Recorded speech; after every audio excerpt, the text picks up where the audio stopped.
moved from his barracks room there on Fort Bliss in El Paso, Texas. And he was taken to the arms room because it's soundproof, and that's where they do their dirty deed to get rid of whistleblowers. And Richard was whistleblowing. He was revealing. He wasn't putting up with their criminal trafficking and all of their desecration. I want to say desecration and theft. And it's very dark, y'all. The crime is so dark that the death penalty needs to be put on the table ASAP. ASAP for the security of the United States, for the security of our military service members, um, for those that are migrants. Okay, those that are migrant. This is what I've been saying. I've been right all along. These people that want these migrants to come over, committing a crime right off the bat, being illegal, just bringing them over illegally and saying, "Oh, it's all so great. It's just so wonderful." No, they are absolutely targets. They are targets to this for this criminal cartel tied Mormon faction that wants to exploit them, along with those that have a little more protection, um, uh, being citizens, being Americans. They want to exploit them too, but they can't. They can't exploit them like they can migrants, and you can see that because of what they build to do their dirty deeds. They absolutely pick on children. They want the access to the children, and so they pick on women. They pick on women. Um, they're more vulnerable. They're more vulnerable because of the crisis pregnancies, because of these situations uh, like Asia Graham, like situations like Asia Graham, and that need to look for help, right? If you don't know who Asia Graham is, please look that name up. She died, was found dead in October of 2020 when we were there, and she was also a whistleblower. So wow, but this day has been super busy. And I'm just going to be honest with you at, at midnight.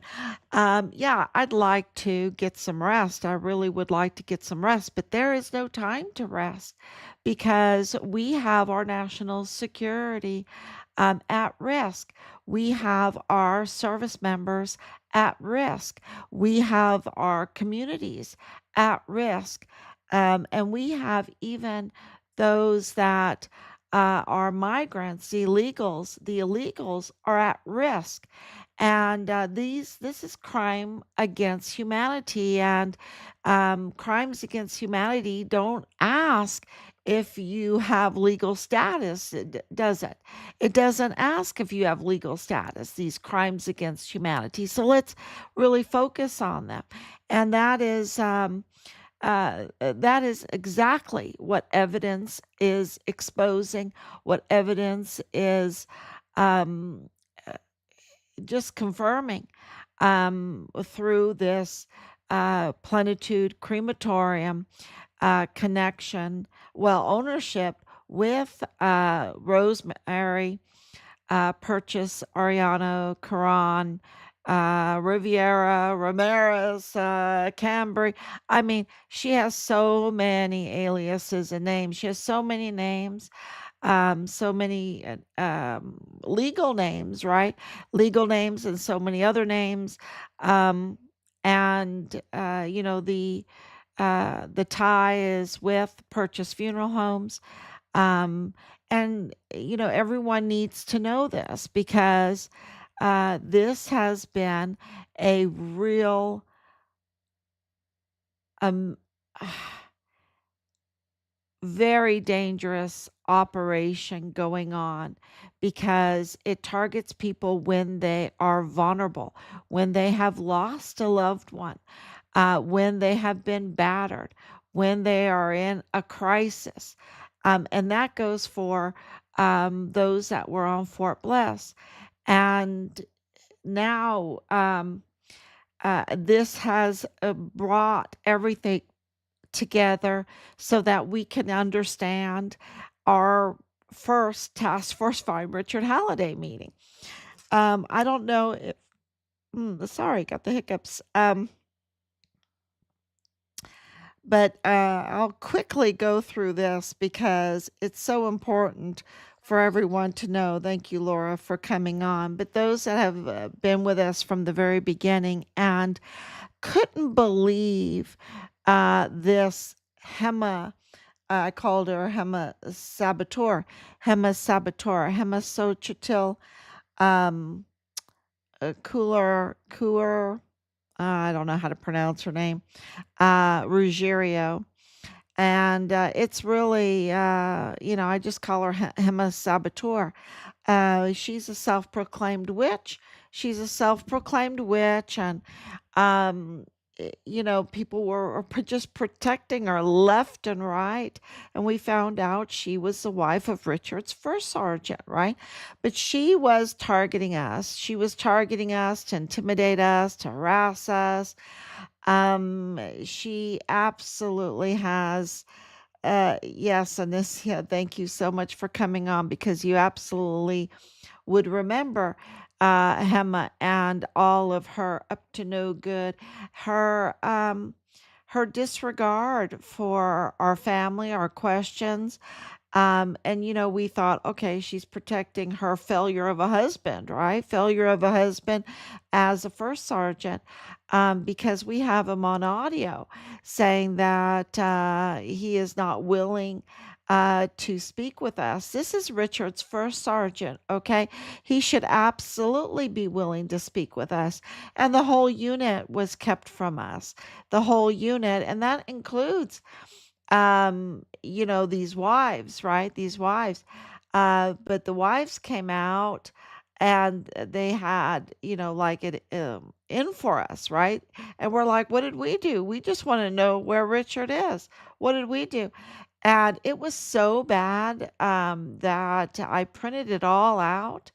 It was pages and pages. I gave probably like a half an hour. Well, I guess the minutes could tell you speech on Hema Saboteur Ruggiero at the very first task force find Richard Halliday's meeting that we had. Over 15 agencies there listening to me talk about Hema, and they knew who she was. They knew who she was. She is a big player in the community. She absolutely, they know who she was. And we know that they know who she was because of 5.5 years of going through this.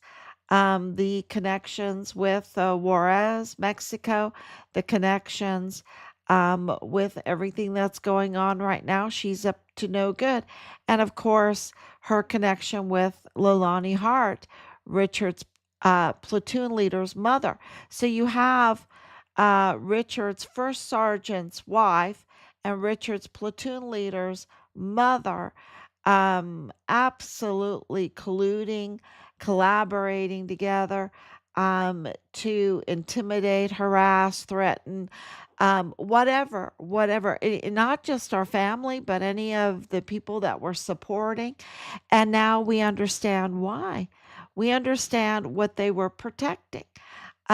We understand who they were truly in relationship with. And we understand now the level of their crime. And the level of their crime is so bad, y'all, that it absolutely deserves to have the death penalty on the table. The level of their crimes are so bad. Um, it's hard to speak of.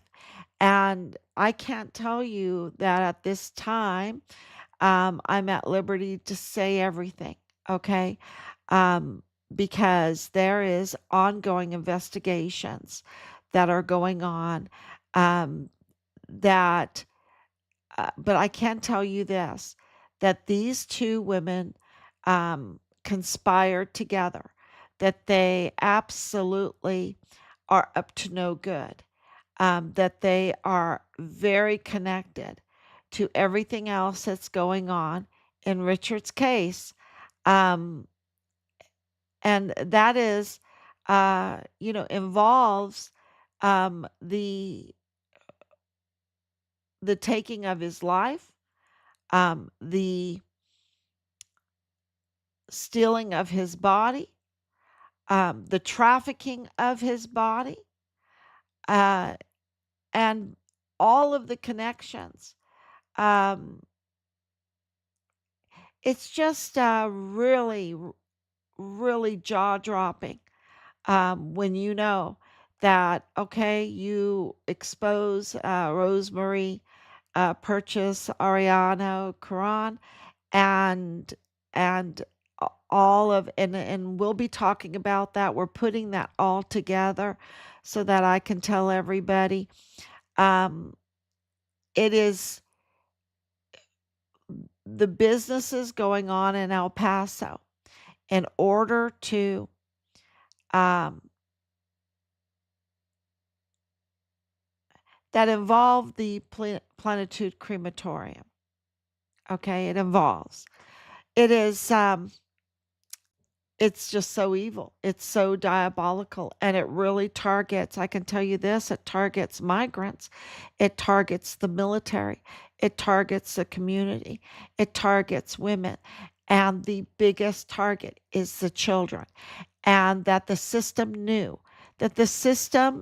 they've already been audited, or they've been already raided, they've been already, you know, they absolutely knew about this criminal group, and they protected this criminal group just like they protected this criminal group in Richard's case, um, because it leads to a very diabolical big business, a very diabolical that involves the desecration of remains, that involves the funeral business, and it's and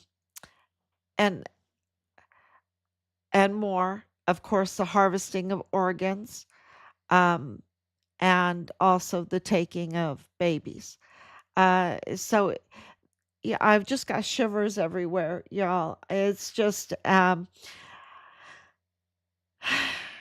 this is so personal to us, because this is where the evidence has led to, that this is the location of Richard's partial remains. This is the location. And so it's very personal to us. It's very eerie to us. It's very diabolical. It's just if I was going to paint a picture of hell, I'd paint him a saboteur. I'd paint Lilani Hart. I'd paint Rosa María Perches Arellano Cuarón Ramirez, or Rivera. Rivera Ramirez. I mean, she has so many names. But I would paint her picture if someone asked me to paint a picture of hell. Um, and of course the family members, and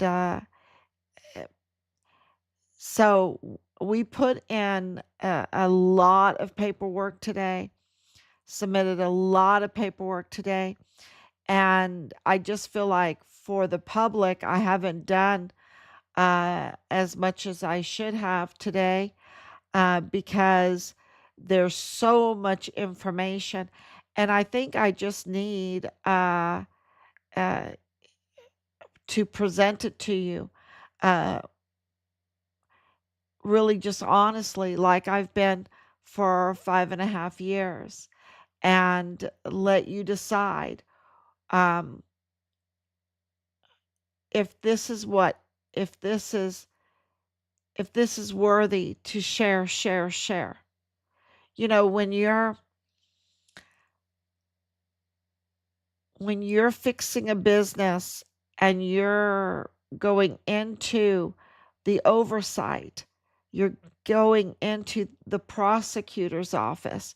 You know, this has so much to do with Montoya, the prosecutor's office, and that you are lying continuously about what's going on in the prosecutor's office so that you can uh, remove the prosecutor that was doing their job so that you could go in there and cover it up, right? Stop any kind of investigation. That's what's happening. Okay. There is and then the news kind of gives you this story that you're supposed to believe, and of course we're supposed to believe the news, but we can't because they mislead us, and then we don't get the oversight, we don't get the prosecution because the prosecution is then compromised, you see. And this has all of those stamps on it, okay? It has all the tampering stamps, death certificate tampering stamps. It has all of the tampering with the speed, um, of all of this coming out. Um, it is just very involved, and that's why I think give the letters a little time. I mean, there's so much here to talk about, but what is really breaking news is everything surrounding Hema Saboteur Ruggiero, everything surrounding Lalani Hart, and all her aliases, other names. That is what is really very personal to us and where we're focused. Even though there's all this other news out there, I think Richard's case is the one that makes us or breaks us. Richard's case is, as Richard case goes, so goes Fort Bliss, so goes El Paso. As El Paso goes, so goes Texas. As Texas goes, so goes the United States. As the United States goes, so goes the world. That is what evidence is absolutely saying. And that's why, I'm hesitant to give a full brief because um, I just want to tell you the right way. And sometimes it takes me a couple days to wrap my head around these connections, these family connections, these business connections, these cartel connections, the FTO cartel connections, or just plain, um, uh, criminal activity, right? Just plain old criminals. And of course, the Mormon faction. The Mormon faction is all over this, y'all.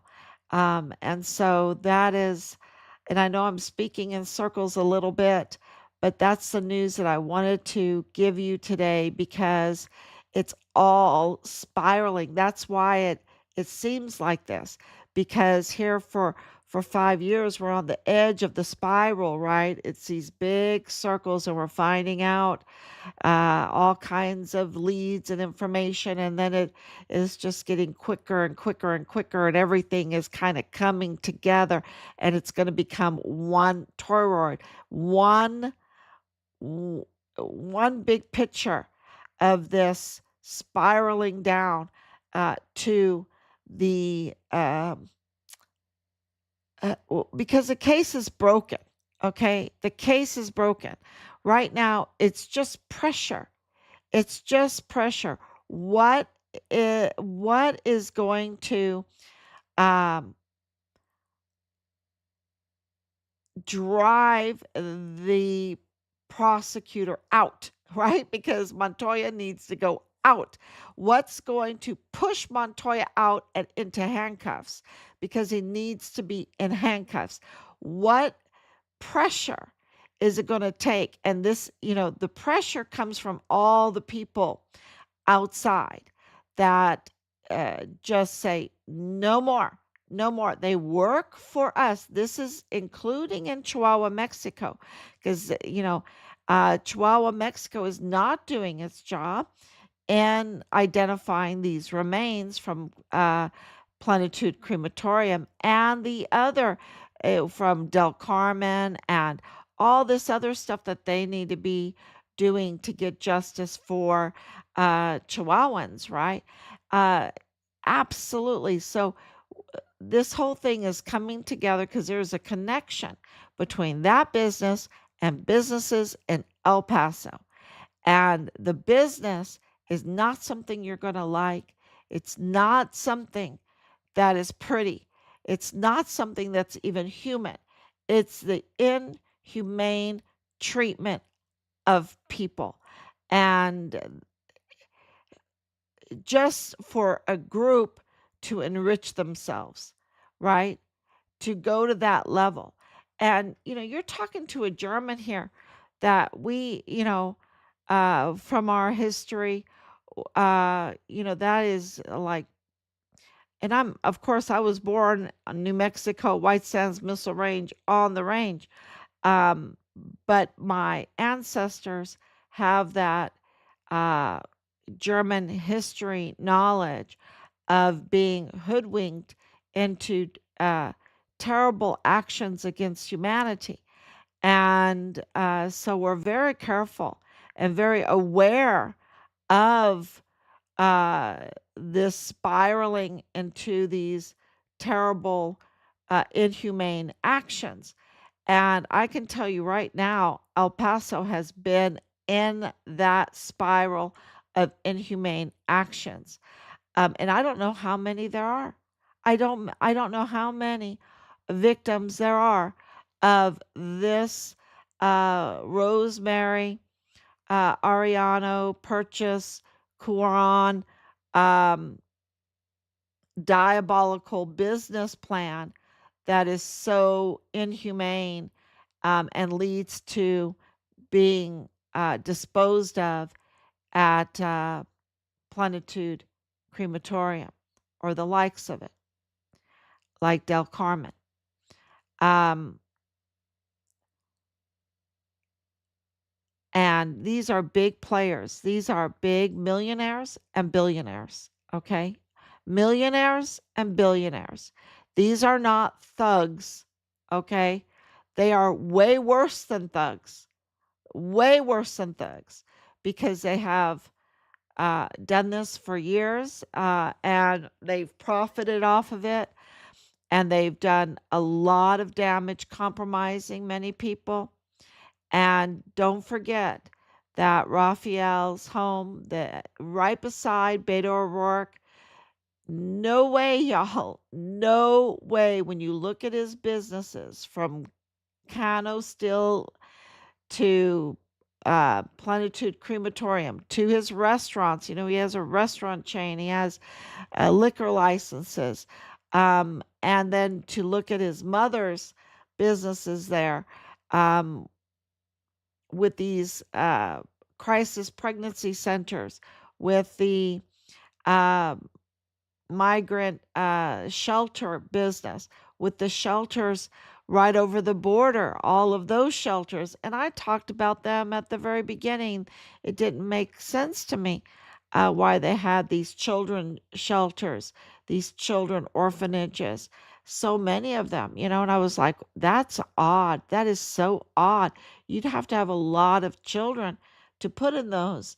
And I can tell you, that was like a Pied Piper. I think Rosemary Arellano led with her family, with her associates, led a Pied Piper, and that involves Richard's unit. that involves that involves Fort Bliss. And I think they are the very evil Pied Piper of El Paso and Juarez. Um, and that cliff that they would bring people over is very dark and ugly. And we need a lot of prayers, and we need a lot of shares. We need to absolutely pressure our law enforcement. That's broken, right? It's broken. You can see the challenge that President Trump has with the law enforcement, with his intelligence community. There's so many infiltrators. There's so many that have been compromised in this, because you'll find out. It's there's so many that have been compromised that this is a real challenge to we need a lot of pressure. We need a lot of pressure, and the shares and the just talking about this, sharing this information, creating your own memes, your own songs, your own experiences. I know that so many of you have seen things and have lived through things, and I know some that are watching are those that are compromised, that wish they weren't compromised, right? That's why we have repentance. But repentance has a cost to it, and that means you have to come clean, right? You have to come clean, and it is and have to face the penalties. Yeah, and that's why there's a silence to it, because they know that in this case, it's so bad they have to face the penalties. And it's only those that fear God that will face the penalties, be willing to face the penalties for what has been done. It is it's unspeakable, and I just want to thank everyone for sharing. Our numbers are, for being shadow banned, for all of the tampered stories, the fabricated stories, the setups that Richard went through that created fake stories so that they could twist this and turn this. For all of that, our numbers, uh, and our limited resources, our numbers are just amazing. And it's because people are sharing. And it only takes just something, just God knows, it's all God's timing. So please continue to share, continue to exert that pressure of sharing and talking about this and asking questions. And I'm just thanking you so much and thanking God. And um, yes, they're uh, not identifying the remains as quickly as they should, or we like, and that's because we need more pressure. We need to absolutely demand that they, um, and this is the Chihuahua government, that they absolutely identify all the remains that they found there at Plenitude Crematorium. So thank you so much. God bless you. And I will be back. I will be back